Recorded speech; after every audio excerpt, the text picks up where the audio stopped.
பாஜகவுடன் திடீரென பாசம் காட்டுகிறார் ஓபிஎஸ்.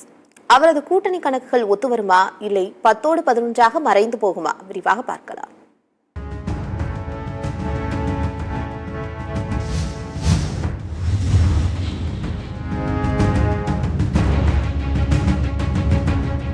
தமிழகத்தின் திருச்சி வந்த பிரதமருடன் சந்திப்பு, அதிமுக தொண்டர்கள் உரிமை மீட்பு குழு என்று அரசியல் துறவரம் பூண்டது போல இருந்த ஓபிஎஸ் மற்றும் அவரது குழுவினர் மீண்டும் அரசியலில் அதிரடி காட்டி வருகின்றனர்.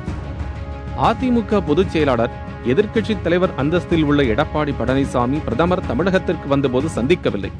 பாஜகவுடன் கூட்டணி இல்லை என்ற நிலையில் தெளிவாக இருக்கிறார். ஆனால் தனித்து விடப்பட்ட ஓபிஎஸ் மற்றும் அவரது குழுவினர் பிரதமரை சந்தித்தது தொண்டர்களுடன் சந்திப்பு என்று தற்போது பரபரப்பாகி இருக்கிறார். இதில் அவருக்கு பலன் கிடைக்குமா என்ற யதார்த்தமான கேள்வி எழாமல் இல்லைதான். அதிமுக பொதுக்குழுவில் அவர் அவமானப்படுத்தப்பட்டது முதல் வழக்கில் பின்னடைவு, கட்சி சின்னம் கொடி என்று எதுவுமே இல்லை.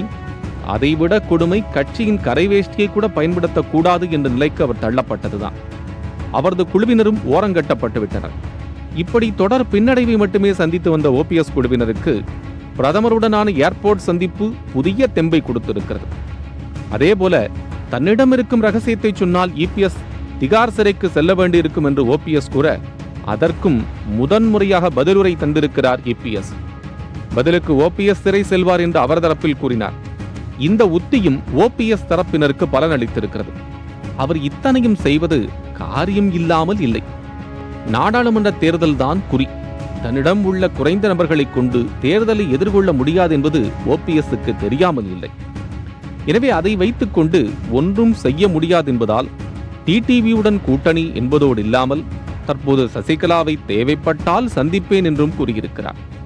பாஜகவுடன் கூட்டணி சேர்ந்தால் வரவிருக்கும் நாடாளுமன்ற தேர்தல் பலன் கிட்டும் என்பதால் இந்த சந்திப்பு நடைபெற்றிருக்கிறது. சந்திப்பில் அரசியல் இல்லை என்று பொதுவெளியில் கூறப்பட்டாலும் அரசியல் இல்லாமல் இல்லை என்பது அறிந்தோர் வாக்கு. ஆனால் ஓபிஎஸ்-இடம் இருக்கும் வாக்கு வங்கியும் டிடிவி தினகரனிடம் இருக்கும் வாக்கு வங்கியை பற்றியும் பிஜேபி நன்கு அறியும்.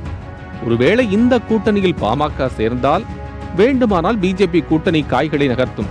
இல்லை என்றால் இந்த கூட்டணி சுமூகமான நகர்வுகளை கொண்டதாக இருக்காது. ஓபிஎஸ்-இன் நம்பிக்கைக்கும் பலன் இருக்காது. தேசிய ஜனநாயக கூட்டணி சார்பாக நடைபெற்ற கூட்டத்தில் இபிஎஸ்ஐ தான் தன் அருகிலேயே அழைத்து அமர வைத்துக் கொண்டார் பிரதமர்.